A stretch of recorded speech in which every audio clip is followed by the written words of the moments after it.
Welcome to Spirits Podcast, a boozy dive into mythology, legends, and folklore. Every week we pour a drink and learn about a new story from around the world. I'm Amanda. And I'm Julia. And this is episode 92, Fakelore with David Rheinstrom. Oh, I love David. I love David with all my heart. Me too. He is one of our best pod pals and really excellent on Twitter. You should follow him at Icarus Floats. Also a confirmed Fae King. He is absolutely a Fae King, and don't let him tell you otherwise. No. Don't let him. And members of the Sealy High Court who definitely don't seduce humans and keep them in their bower forever. Wink. Who would those be? That would be our new patrons, Sam, Emily, Ryan, Serenity, Dana, Jess, and Bunny. And those high court officials who you look at their outfits and you're like, damn. That would be our supporting producer level patrons. Philip, Julie, Christina, Josh, Eeyore, Amara, Ella, Ashley Marie, Neil, Jessica, Maria, Ryan, Phil Fresh, and Deborah. You all have the best outfits made of only the finest spider silk and fallen leaves and whatnot. Man, I want to rock that aesthetic so bad. If we, for whatever reason, Julia, ever get invited to the Met Ball, I'm just saying it's not impossible. We definitely should dress like that. Yes. Doesn't matter what the theme is. We're just going to be Fae ladies and just do it up. And we would definitely bring as our dates our legend level patrons: Cassie, Sandra, Audra, Mercedes, Jack Marie, and Leanne. You all can come to the Met Ball with us and try to seduce all of the fancy celebrities that are there. We didn't plan this segue, but my recommendation for this week is actually fairy related. It's The Changeling by Victor LaValle. Ooh. I'm pretty sure that either Julia or a Spirits listener recommended this to me. It is a novel. It is some serious shit, y'all. It gets really real. It genuinely kept me up at night, but it is so good and completely urban setting, fairy and fae related stuff. I could not love it anymore. It definitely wasn't me because I think that sounds amazing, but I have not read it yet. I'm going to check it out. Oh, my dude. Just set aside 2 days where you don't have to be available to any one or thing because your heart is going to be completely invested in the story. Okay. All right. That sounds scary, but I'm into it. And if you, spend those 2 days reading a really good book and you, let's say, have a staycation week like I'm doing right now, and you're like, I have some time. I want to, I don't know, learn some stuff like Netflix, whatever. I've run out of things. What have I learned? The best place to do that would be Skillshare, our sponsor for this week. At Skillshare.com/spirits, you can get 2 months of premium membership for 99 cents. And we'll tell you a little bit more about the class that we really enjoyed this week during our refill. And our last bit of housekeeping for this episode would be that we got a P.O. box, y'all. Yo! We're going to be like that show on PBS that I want to call Zaboomafoo but wasn't, with all the millennial children who's P.O. Box 02134, send it to Zoom. Zoom. I got there by the end of the jingle. Okay, Zoom. Good. I'm so glad. Zaboomafoo was the one with the lemur. Oh, yeah. That friend of the show, Lucy, live blogged her experience watching Zaboomafoo, and it was perhaps the best thing I've ever read in my life. So good. Anyway, P.O. Box. Yes, you can now send us physical stuff. Several of you have, and it really makes our day. But now there's a P.O. Box for everyone's enjoyment. You can send anything you want to Multitude, P.O. Box 3241, Astoria, New York, 11103. And it has to be addressed to Multitude, so you can draw a little martini glass or write spirits somewhere else on the envelope or the package. But that information, as well as a way to email us your urban legends, is at spiritspodcast.com/contact. Yeah, send us your stories. We love your stories. All right. Well, now I think it is time to hear some stories that may or may not be true. They're mostly not true. From our good friend in Spirits Podcast, episode 92, Fakelore with David Rheinstrom.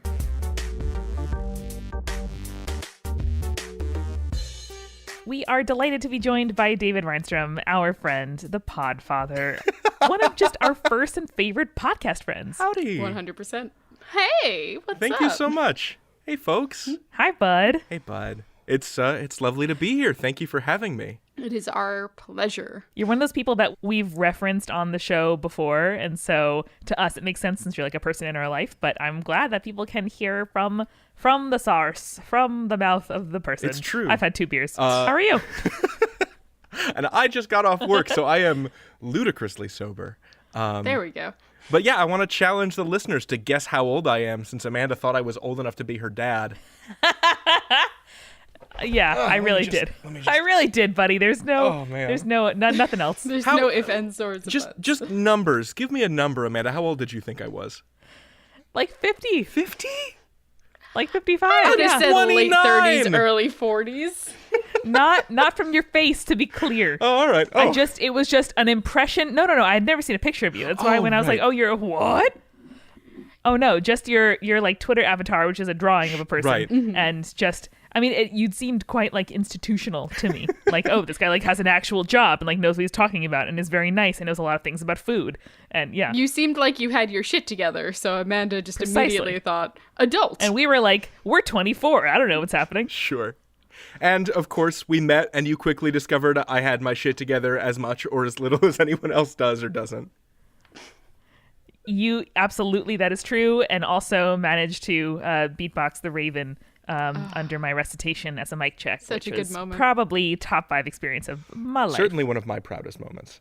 I used thanks, to bud. so I used to not freelance. I used to freestyle rap on top of a parking garage when I was in college. There was like a Yes. crew of 5 or 6 like slam poets and improvisers, and we would get together every couple weeks at night and just trade lines for like half an hour, 45 minutes. See, David, this is the kind of, let's just pause and notice, this is the kind of story that makes me be like, yeah, this guy must be 50 because you have so many stories. You have enough stories for like 2 lifetimes. Thank you. But the name I used to, and in as much as I was an MC, because I wasn't, right? But like the name that I would rap under when we were in that little circle was D20. Yeah. Because it was a joke on D12. Oh, I'm so I sorry. love you, David. I love you. See, Julia, this is the feeling that we had when we joined drama club in 8th grade, Yep. and we were like, "Oh, good. Here are the people. Here are my people. Podcasting is theater club for adults." I must have sent you one of my high school raps, right? The antelope hunting thing. The text of it. Yeah. Yes, I have gotten. That's right. College was fun too, but we didn't have any fun. Like all those raps were like pretty ephemeral. I don't remember having written any of them down, or certainly not recorded any of them, because I became certainly more aware of how bad I was. But anyway, Live and learn. Live and Too late learn. now. Yeah, that's one of the many stories on my album, David Rheinstrom, Raconteur. And, it's a really good example of how we construct our own narratives. Sure. How we Good decide segue. This is a how great we segue. are presented to the world, how the world understands us, and how we're really able to constantly rewrite the past by deciding which parts of it and how to tell it. Yeah. So today I want to talk with you about Fakelore. And the idea behind Fakelore, the term was invented in the 50s by a professor named Richard Dorson, came up with the term in like 1954 or something. And he defines it approximately as Fakelore is this manufactured lesson. Sorry, let me take that again. Fakelore is a manufactured... We're buzzed. Huh? It's late. This is spirits. It's fine. I spent our all theory. day wrangling with the content management system at work, and Yikes. I'm a little pool of melted butter, but I'm back. Adorable. So Fakelore is a manufactured legend. It's presented as if it were real, and it's really anything that purports to come from a previous tradition, but is in fact a contemporary fiction. So similar to some of the things that Eric came up with just sort of on his own during the Fake or Folklore game. Oh, sorry, Charles the Gamesman. Charles, the gamesman. I don't know who Eric is. I don't know who Eric is. That dashing fellow Charles, however. Have either of you ever seen the Jimmy Stewart, John Wayne movie, The Man Who Shot Liberty Valance? No. I've heard of it, which doesn't help me in this situation. So I'm going to spoil it for you in the interest of saying something Go for it. that will, I hope, serve as a through line for this conversation, which is that Jimmy Stewart plays a lawyer who decides he's going to bring order to this town because it's beset by this villain named Liberty Valance who just beats up whoever he wants, takes money from people, just exercises a reign of terror over the land. I love him. And Tom Donovan, who is played by John Wayne, is kind of this hard-bitten rancher. And what ends up happening is that Jimmy Stewart's character kills Liberty Valance in a gunfight, or appears to. What actually happened is that John Wayne's character shot him from an adjoining alleyway. Because Jimmy Stewart's character was a terrible shot and a greenhorn from back east and a lawyer and not like a gunfighter. But he kills Liberty Valance in a duel because he calls him out and he's like, I stand for decency and you're a big old bully, and he kills him. And then goes on to have this long career in politics. And he's being interviewed throughout at the end of the film by this journalist who wants to get the whole story. Like, how did you rise to national prominence? Senator, you're the man that shot Liberty Valance. And Jimmy Stewart finally comes clean and says, I'm not. It was Donovan the whole time. It was John Wayne's character. I'm a fraud. And he finishes the interview, and the reporter balls up his notes and throws them into the fireplace. And Jimmy Stewart's character says, what are you doing? Why are you throwing out those notes? And the reporter says, this is the West, sir. When the legend becomes fact, you print the legend. Ooh. And I feel like that ethos kind of undergirds a lot of what Fakelore is about. Because a lot of the tall tale figures that we have, and most of them are associated with various industries in the United States. Alfred Bulltop Stormalong, Joe Magarach, Paul Bunyan. All of these people are associated with different industries in the United States. And indeed, Paul Bunyan, though his story may have originally come out of lumberyard work gangs in the late 19th and early 20th century, it was the product of one guy, this Californian copywriter named William Loghead, who brought him to prominence in like the early 1920s, in a series of pamphlets for the Red River Lumber Company of Westwood, California. So capitalism, man, that insidious source of stories. Right. So Dorson defined. So I should say who Richard Dorson was. He was. He's not just some rando. He was the first director of the Indiana University Folklore Center, and I think he was the director of that department from its founding in like 1963 until he died in I think the 80s.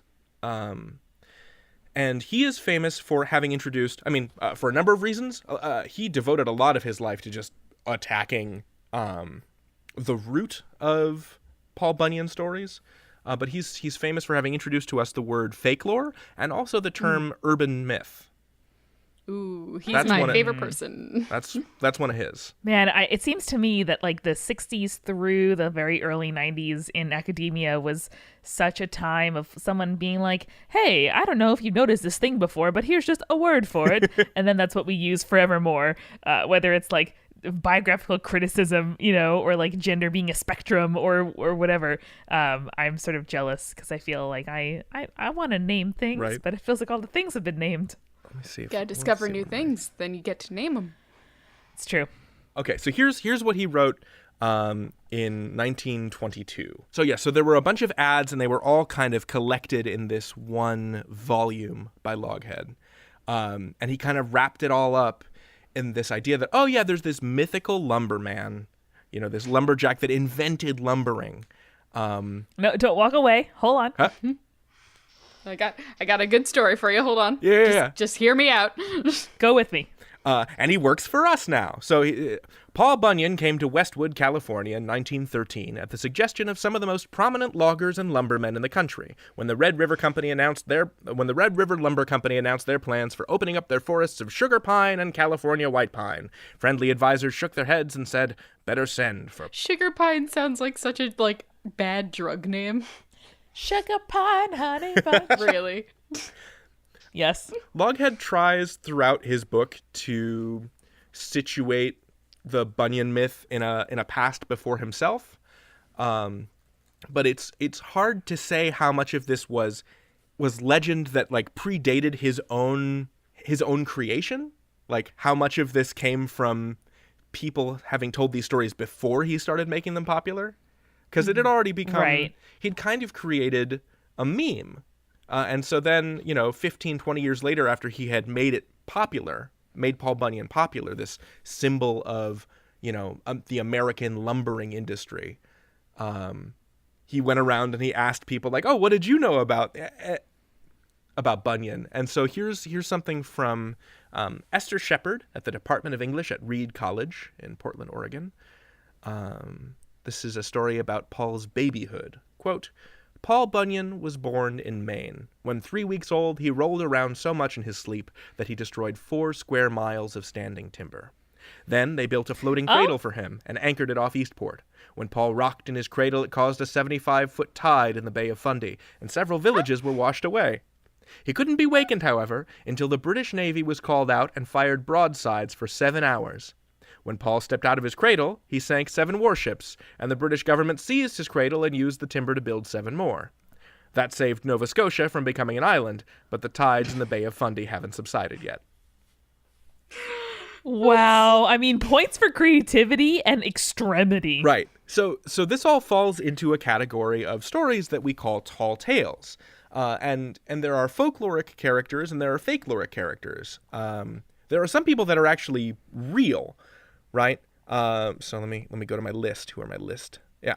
So there are real people, real historical figures that oral history is kind of embellished. So Johnny Appleseed, Daniel Boone, Davy Crockett, Mike Fink, John Henry, Calamity Jane, Molly Pitcher, and Nat Love. These are all real people around whom this like shellacked veneer of legend has built up. But then there's other people like Pecos Bill, Magarac, Alfred Bullock Stormalong, and Paul Bunyan that are probably just inventions, and 20th century inventions at that. Right. But the question is, like, does it really friggin' matter? Like, does it matter that they're fake? I think is the question.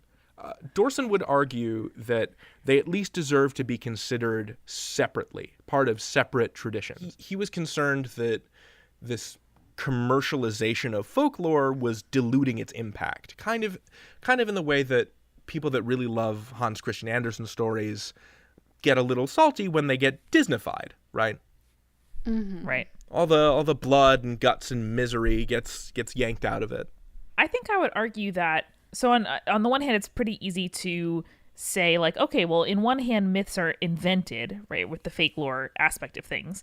And then there's this other class of myths that are somehow true or taken from reality or lived experience and propagated.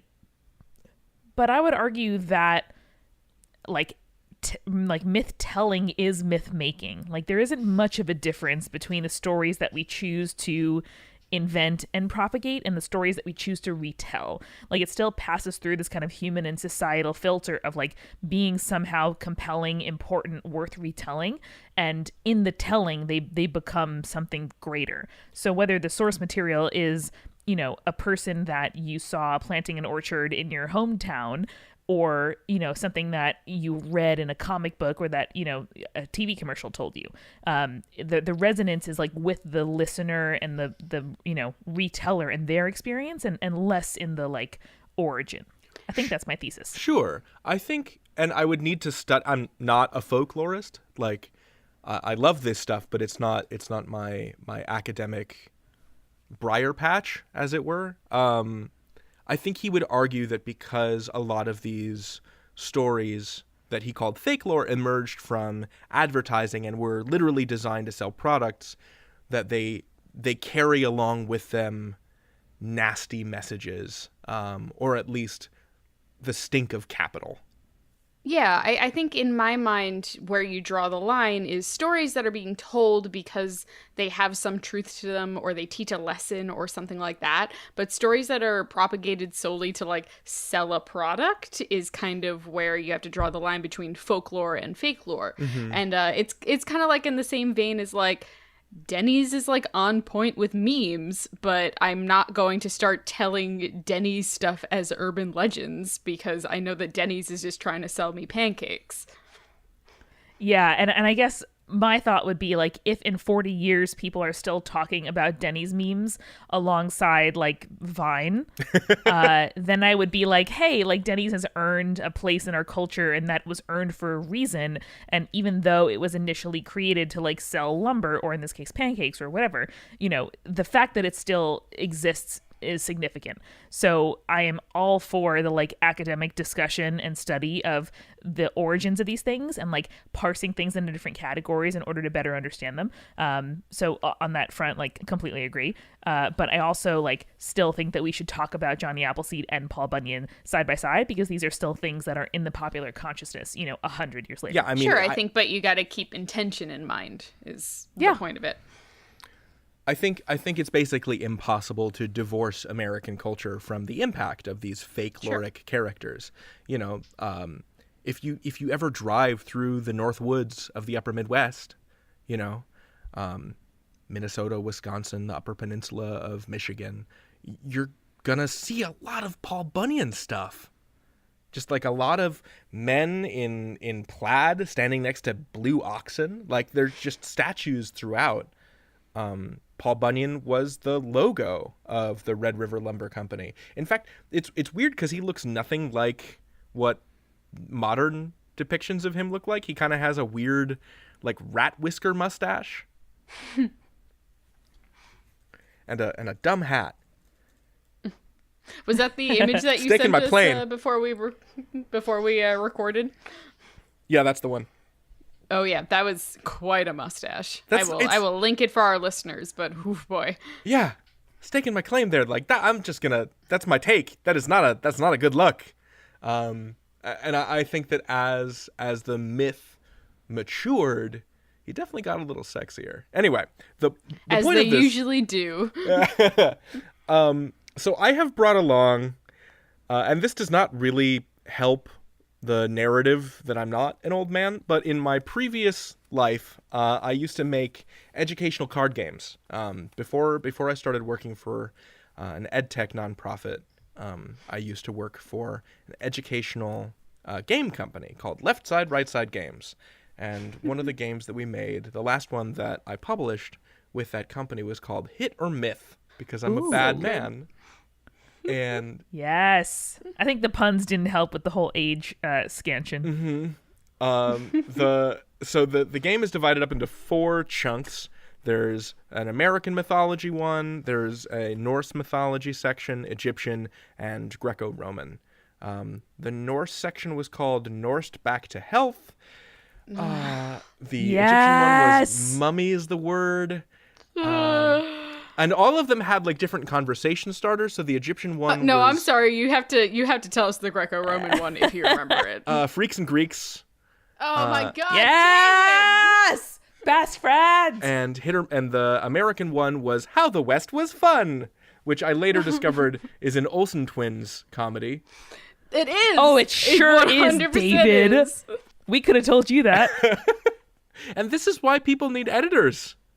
Mm-hmm. You got to have that kind of copy check. I know, it's one of my like number one podcast how-to tips is like have a team, mostly because you can't tell if your own jokes are funny, so like you really need someone there to tell you when they are or are not. Right. So everything had a primary question, a primary challenge, a bonus question, and a conversation starter to get folks talking round the dinner table. Sure. Aw. The Egyptian one was called Food for Thoth. The Norse one was called For Your Edification. Yes. The Western one was called Chuckwagon Chatter, and I don't remember what the Greek one is off the top of my head. Oh, that's a shame. Nope, I do. It was Lost in the Blabberynth. Oh my god.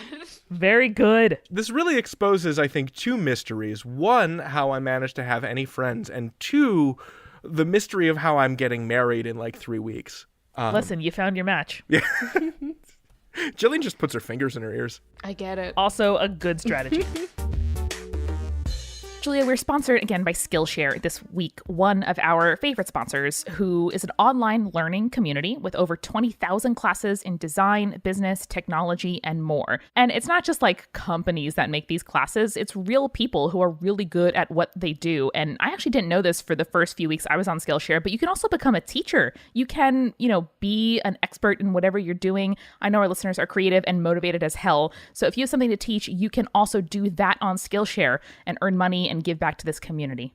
Yeah, and the best part is if you get a premium membership, you get unlimited access to high-quality classes on must-know topics, so you can improve your skills, unlock new opportunities, and do the work you love. So the class that I was checking out this week, Amanda, is called Building Character. It's a 3-part series for people who are interested in art about character design by this guy named Jesse Ledoux, who does character design for Disney, Nickelodeon, and Cartoon Network. As a kid who grew up watching like anime and like, animated stuff and also like reading comic books, I love character design so much. I love seeing like outfit designs by artists and showing the different like steps that create the character into what you know it to be. And so this was so up my alley because I love the idea that you can learn how to create interesting characters that are engaging and like just beautiful and can tell a story just by looking at them. That's the coolest thing to me. And Jesse's class totally does that. I love that so much. And if you want to check out that class or any of the 20,000 others that Skillshare has to offer, go to Skillshare.com/spirits, where you can get 2 months of unlimited access to their premium membership for only 99 cents. That's Skillshare.com/spirits. And let's get back to the story. So the way Hit or Myth works is these are all short monologues, personal statements written by various mythic figures, and your job is to identify who is speaking. And so I figured this would be a fun way for me to just rattle off a bunch of different folkloric, like tall tale type characters. The actual game itself has a bunch of different influences. So there's the tall tales element, there's various Native American mythologies, and then there's also West African stuff, just to represent all the many ways, the many folk ways that contribute to what we conceive of as American mythic culture. Mm-hmm. Yeah. So for our purposes, I'm just going to read, because of our constraints about what we're talking about today, I'm just going to read from the ones that are folkloric, like the tall taley ones. Gotcha. Time for some competition, which Amanda and I love. I'm not feeling good about my chances here, but I'm going to try. You're probably pretty good at this point. Let's try number 1. Settle down, fella, settle down. Don't get excited. You'll wake my necktie, and I don't want him to bite you. I see that there tornado up and swirling round that mesa, but I'll be a varmint's bedpost if that's the scariest twister I've ever seen. I've seen dust devils 14 times the size of that little runt. Don't you worry. In 10 minutes' time, I'll have this entire problem all tied up. Who am I? And I can give you options if you want options. But please give us options. I'm definitely getting like cowboy lasso vibes, but I don't know who. Yeah. Was it A, Pecos Bill, B, Davy Crockett, or C, Mike Fink? Pecos Bill. Ding! Correct, Julia. It was Pecos Bill, the toughest cowboy in Texas. Pecos Bill was raised by coyotes on the open plain and only realized he was a man and not a varmint when someone pointed out that he lacked a tail. Bill went on to win a great deal of fame for his activities, lassoing a tornado and riding it all over the West till it got tired enough for him to wring out all the water, thus making the Gulf of Mexico. He wore a live rattlesnake for a necktie, and he rode a horse named Widowmaker, a horse made of lightning that ate dynamite instead of oats. I want to marry that horse. Oh my god. Can I marry that horse? I love it. You can marry that horse. That horse is my son. This is the future liberals The want. West. You can marry that horse. No one can tell me I can't. Pecos Bill was made up. He was mostly collected in stories by a writer named Tex O'Reilly in the 30s. Edward Tex O'Reilly. That's Harper Lee's grandfather. So this dude, I want to know more about Tex O'Reilly because he was a mercenary. He was one of those like late 19th century soldiers of fortune that went all over the world murdering people for the sake of American empire. Cool. Yeah, not a good man, I don't think. Probably Not a great look. Certainly a hero in his day, but I would be very interested in reading, because before he wrote the Pecos Bill stories, he wrote a very well-regarded autobiography that brought him some prominence. I'm always very interested to see what books were like bestsellers or very popular in their time, because it tells you so much more about like what has sort of aged into the literary canon, Right. Like what people were actually interested in buying and reading. Shall we move on to the next one? Of course. Yes, please. Okay. I'm at Loggerheads with my camp cook, Sourdough Sam. He says to me, "Boss, we've got too many mouths to feed. We'll have to dig another reservoir to fill with Johnny cake batter." I says, "That won't be the trouble, Sam. Trouble is, we'll need to dig another 100 dozen acres of fields to grow the corn for the Johnny cakes, and I'm not doing that till winter's over." Sam said I was stubborn as an ox, but I think he was confusing me with my little pet. Who am I? Paul Bunyan. Paul Bunyan! Good job, man. Hey, Damn. I needed to get it out before you because I needed at least one. You got it. You got it. That was what happened there. Was Paul Bunyan, king of the lumberjacks. Wherever the pines grew thick in the north woods of the United States, Paul and his faithful blue ox, Babe, were there. Bunyan ran a logging camp at the head of the Onion River in Minnesota, so they say, and amassed quite a healthy crew of men there. Paul's cook, Sourdough Sam, needed a griddle twice the size of Congress and 3 times as useful to cook the floggers' flapjacks each morning. It had to sit on top of a... Thanks. That one actually I made up because I wanted to, and because I figured if it's all made up, it's all made up. I don't know if that's ethical. But it had whatever. Doesn't matter. It had to sit on top of a forest fire to heat up, and every day before breakfast, a dozen lumberjacks with sides of bacon strapped to their feet like ice skates slid around the griddle to grease it. Oh, no. Also, for the record, the Sourdough Sam is the name of the mascot for the San Francisco 49ers, I believe. That's amazing. Oh, sports are so good. Sports are so pure sometimes. Yeah, that giant griddle thing is an element of all the Paul Bunyan stories going back to the beginning, and possibly even before Loghead himself started collating them and sanitizing them.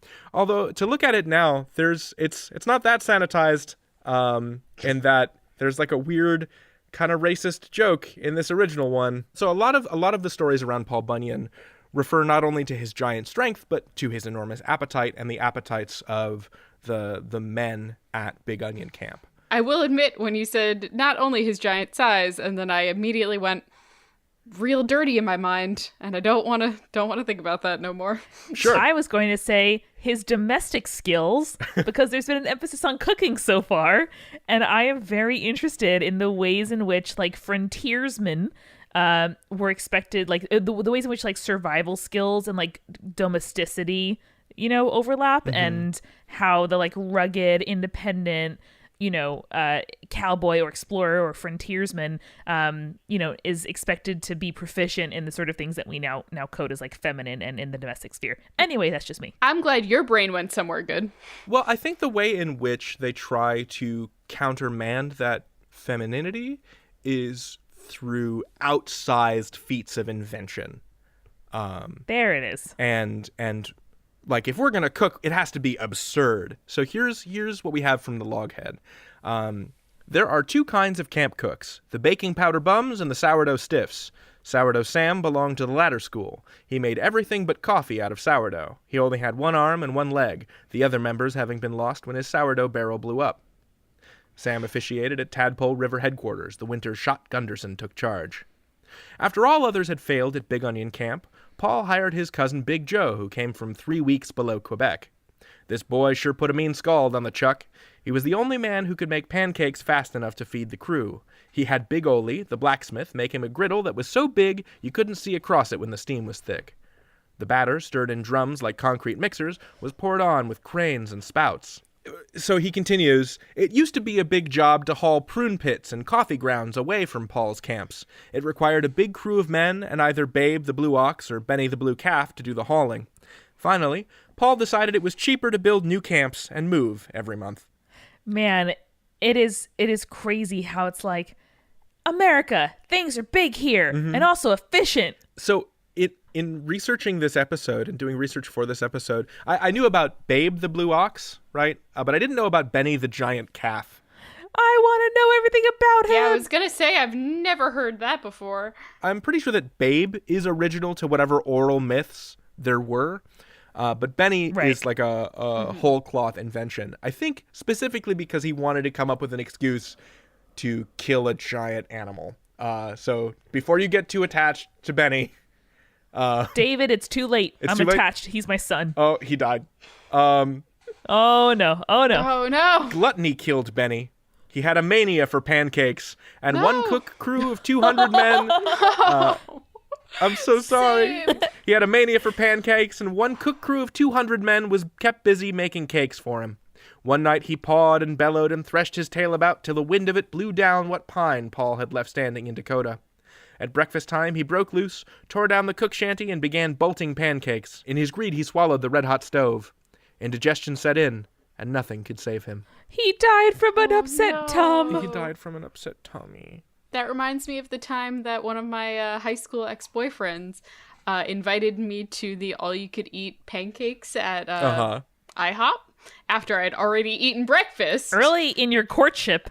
It was towards the end, actually. That was one of the nails in the coffin. And it was not a fun time because they decided we're going to have an all-you-can-eat pancake contest and the person who loses has to pay for everyone's pancakes. I'm like, I've already eaten and I'm not going to lose because I'm poor. And so I ended up throwing up in a IHOP bathroom. So that was fun. The things we do for love. I feel things are Benny better now. very hard, though. Get it. Oh, Get Benny. it, Benny. Poor so babe. Here is what Been became of Benny. What disposition was made of his body is a matter of dispute. One old-timer claims that the outfit he works for bought a hind quarter of the carcass in 1857 and made corned beef of it. He thinks they still have several carloads left. Another authority states that the body of Benny was dragged to a safe distance from the North Dakota camp and buried. When the earth was shoveled back, it made a mound that formed the Black Hills in South Dakota. All right. I like that one better. That's kind of sweet. But also, who are these authorities? Could we stop and interrogate that for just a second? Nope. No, Hard we no. can't. Don't worry. It's America. It's big. Keep going. There's more. And then I was reading along, and then just in the middle of this book of stories, Loghead just jumps in with a promotional pitch for the hardwoods harvested and sold by the lumber company. Yikes. Oh, buddy. Yeah. Yikes. Oh, this is sort of related to Fakelore and also to your recent episode about Kalevala. So I was reading this book by folklorist Alan Dundas, and it references a previous Spirits episode about the Kalevala. He wrote that there are some Finnish folklorists, and this would have been early 20th century through the mid-century, that argued that, what's his name, Elias Lönnrot was a fakelorist. And I know that Elena covered this a little bit in the previous episode. They claimed that he'd invented a lot of the Kalevala that he claimed to be original oral tradition. Right. The Finnish folklorist Martti Havio wrote, and I don't really know how to say names in Finnish, so I apologize, but he wrote in 1954, quote, Kalevala is not regular folklore, but the Finnish people, including many intellectuals, preferred instead to believe that the Kalevala was a genuine folk epic, that it was the forces of Romanticism and nationalism that propelled this narrative into the popular consciousness. Yeah, Elena mentioned that as well, especially in a time of kind of Russian occupation and sort of a conscientiousness about like wanting to be Finnish and wanting to figure out what that means. A story that was like close enough, you know, and well timed and well publicized, really hit home. I believe Elena referred to it as Finnish fan fiction. Right. The late 19th century was a very interesting time for national myths and, national symbols. And I'm not sure that we've really fully reckoned with the way that these icons that we dug up of ourselves, in the 1850s through the 70s, how those metastasized into nationalistic forces that resulted in the world wars. I don't know. I think about that a lot. Like I think about the national projects of the late 19th century in Central Europe that created Germany and then kind of created like a German ethno-state and gave Nazism something to like grab onto and say like, this is ours and this is our heritage. Yeah, I just think that national myths can be very dangerous. Yeah, I can agree with that. Yeah, from and a historical perspective. Yeah. And I think underlines the importance of the stories we tell each other, whether it's the stuff that we choose to propagate or the stories that we consume that allow us to kind of think about ourselves and our identities and what an adult version of the little maelstrom of feelings that like an 11 or 12-year-old, self might be. It really has power, and people should be conscious about the kinds of myths that they, give life to. Yeah. And this kind of goes back to what Dorson was saying, and what Julia, I think you were saying too, is that this is why it's important for us to interrogate the origins of our stories. Sure. So that we don't take poison along with the oatmeal. Mm-hmm. Yeah, okay, so I've reached the end of my immediately relevant Fakelore entries in the Hit or Myth game, but I have a couple more. Mm-hmm. I want to see if you've heard of them. Ooh, go for it. So there's Joe Yeah. Magarac, which I would say Magarach, but it's Magarac. And that's Fakelore. I don't know if y'all have ever heard of that one. No. I don't think so. So he is the patron saint of steelworkers. This name, this story first appeared in print in a Scribner's magazine article in 1931. There is a possibility that the author that quote unquote like first reported, I was going to say invented, but that first reported the existence of this story, he might have just been like getting dunked on by some Croatian American steelworkers in Pittsburgh. Yes. The best kind. The best. Because Magarac means jackass in Serbo-Croatian. Oh my God. Whose great-grandfathers were steel workers that did this shit? Right? I know you are listening. It's so good. I love it. So when you think of Joe Magarac, imagine basically Colossus from the X-Men. All right. He's made of steel. My favorite. He was Okay. born in an ore mine. He works 24 hours a day. He saves people from falling crucibles. The legend goes that he was so sad when the steel mills started to close that he melted himself down just to give everyone one last thing to do with the Bessemer process. No. Oh, that's so sad. Gimmick tree golem bullshit. No. I know. But again, like, you have to interrogate the values of that story. Like, why is it so great that a steelworker works 24 hours a day? That's terrible. It's not. It's an industry taking advantage of its workers, but also that's still sad, and I feel bad for Right. him. I know. Julia, I'm glad you shared this with me because any object that is anthropomorphized or any thing with a personality, I'm immediately like, my friend, my son, and I get very sad when it goes away. So, My sweet child. This is why your boy David can't watch The Brave Little Toaster ever again. oh, don't bring up that Also- name in my house. No, We have a lot of feelings about Brave Little Toaster right we now. sure do. I'm sorry to keep introducing you to these adorable characters and then murdering them. Why? Why? Why? I ask myself that question a lot also. Here's one, and he's not going to die. Have you heard of Alfred Bulltop Stormalong? No, but I love his name. Yeah, so that's like a Cape Cod story. When he was born, he wasn't born so much as he washed ashore. And when he washed ashore, he was already 3 Same. fathoms tall, so about 18 feet. Also me. He had I was a long baby, y'all. I became a long adult. What, were you born when you were 2? No, I was just very long. Just a And they long were baby. like, wow, this is... It was one of those Athena popping out of Zeus's forehead Sure. incidences, but it was Amanda. Yeah, and it was like, wow, this baby can read, and also she's going to be 6 feet tall. And it's true. And the world was never the same. Anyway, please tell us the story. Oh, yeah. So Stormalong had a ship, a 3-master called the Tuscarora, and it was so tall that it had a hinged mast, because he would need to yank on the hinge so that the topmast wouldn't scrape the moon as he went by. Oh, And I love don't, that. I don't believe there is any kind of like fate of Alfred Bulltop Stormalong. He had an enmity with a kraken, but I'm not sure if he ever defeated the kraken, and I don't think the kraken ever got him. Who hasn't had a beef with a kraken? He's in my their day? favorite boy, though. I love just that. my favorite boy. I love that. And I love the physical presence of the sun and moon in folklore. Mm-hmm. I'm super fascinated by the study of space. But this kind of earlier human idea of that being just a thing that is reachable physically is it just like gets at some part of me. I love it.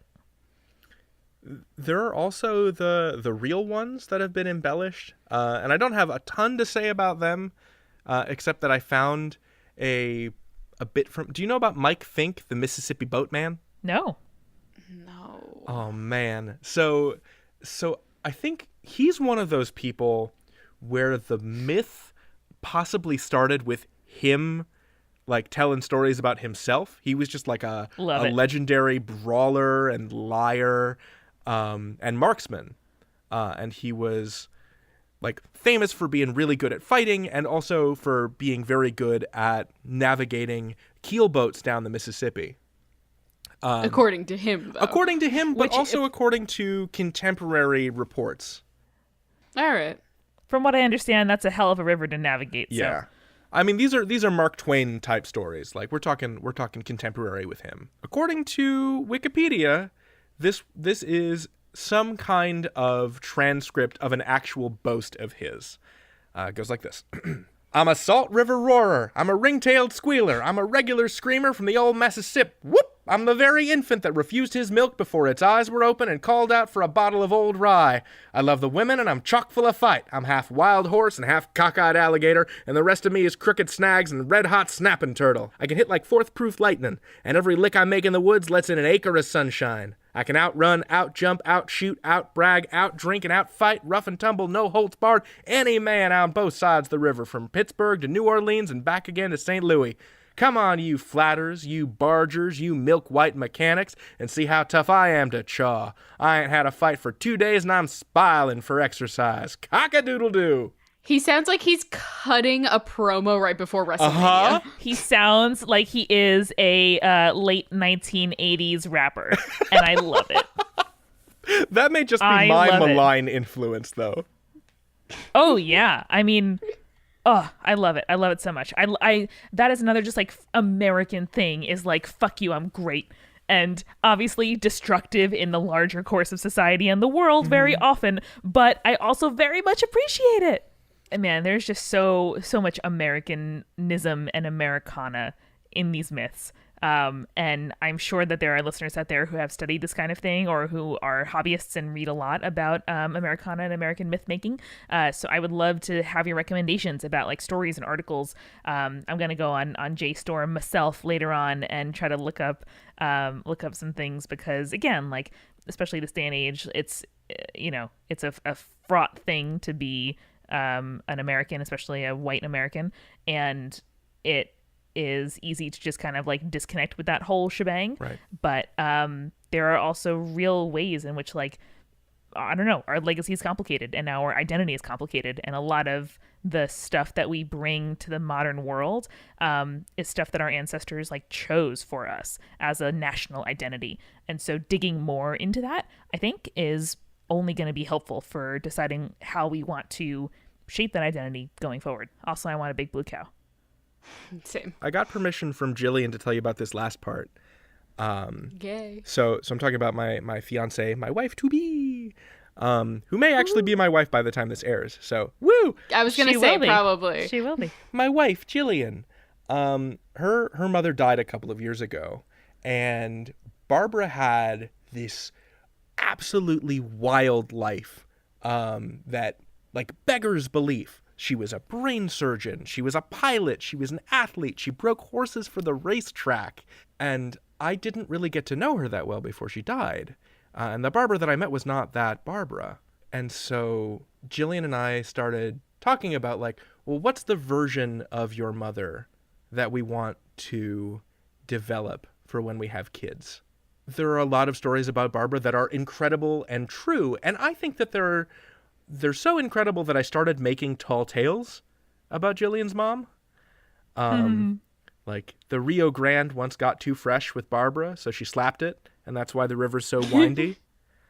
As a young girl, she once outthought a computer, and it was one of those big experimental ones from the 60s that took up an entire room. And the computer was so embarrassed that it shrank in on itself, and that's why your phone can fit in your pocket today. Aww. These are so delightful. I want to cry. So if y'all can think of good good myths that I can make up about my late mother-in-law, let me know. Because, I mean, the actual person herself was pretty astounding. I mean, those tales sound like the only way to really get at the reality of what she was like. Right. Because, I mean, that's why, like, impressionism is a thing. That's why poetry is a thing. I mean, she was a flight surgeon in, like, the 60s and 70s when there were no women in that field. You know? Yeah. It's incredible. And, like, saying that is remarkable, but feeling it and like evoking the sense of what it was like to talk to her and think of her and like reckon with her, you know, individuality and her life, you know, doesn't have to be limited to the details of her biography. Right. That's what I think. I'm glad you understand that. That's so beautiful. Oh, well, thank you for sharing that with us, David, and all of the other fake lore that you brought to the table, which in some ways is the truest kind of story we have to tell about ourselves. Print the legend. David, why don't you plug your stuff before we head out? Secrets, Crimes, and Audio Tape, which is another anthology audio fiction program. That one's from Wondery. We are currently between seasons, but, you know, feel free to make some noise on the internet and say, hey, where's that second season? Hey. Wouldn't mind that. I also work for Khan Academy, which is a free online educational nonprofit. Our mission is to bring a free world-class education to anyone, anywhere. And so if you want to start teaching yourself U.S. history or calculus or chemistry or anything, or donate to our nonprofit, visit khanacademy.org. Try it in another language. You'll be shocked and delighted to see how much stuff there is on there. And I built the grammar section if you want to see that. Aw, That's awesome. yeah. And in addition to making some great stuff and helping some great missions, you are, in my humble opinion, one of the real community leaders in podcasts and geez. audio today. Heck yeah. Thank you so And much. I'm grateful to be your friend. I am grateful to be your friend. Aw. This does my heart That's good. it. Well, remember, listeners, wherever you are and however big your pancakes, you just gotta Stay creepy. stay cool.